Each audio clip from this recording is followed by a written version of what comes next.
У 2012 році я був на протязі 10 днів на стажуванні разом із 12 іншими лікарями, фтизіатрами, правда, в Грузії, де ми вивчали і реформу, і її наслідки. Це під час, коли Олександр Квіташвілі був міністром охорони здоров'я Грузії. Охорона здоров'я там було приблизно так. Є більше 3 мільйонів мешканців. Вони провели суцільну декларатизацію населення, що чекає і нас.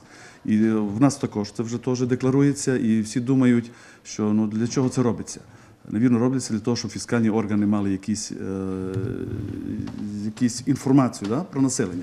Ні, там воно робилося для того, щоб охорона здоров'я визначила межу бідності, і тих, хто бідний, для всіх було випущено персоніфіковані ваучери страхові у кількості 800 тисяч, і було роздані, вручені бідним слоям населення.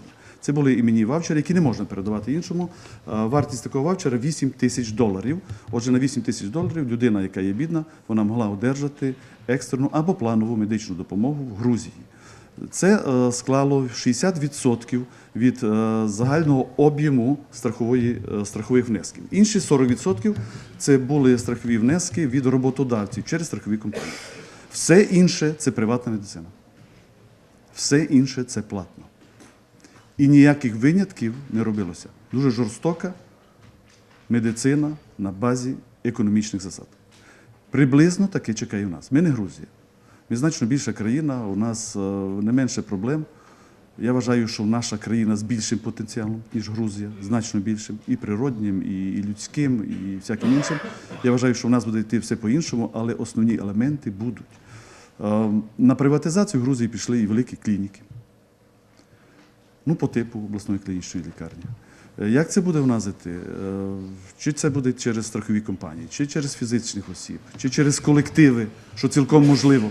Я думаю, це нас теж чекає, і ми теж повинні думати про економіку в охороні здоров'я і малювати свої перспективи.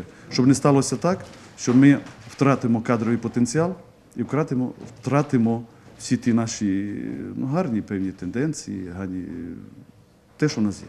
Ми це втратити не можемо.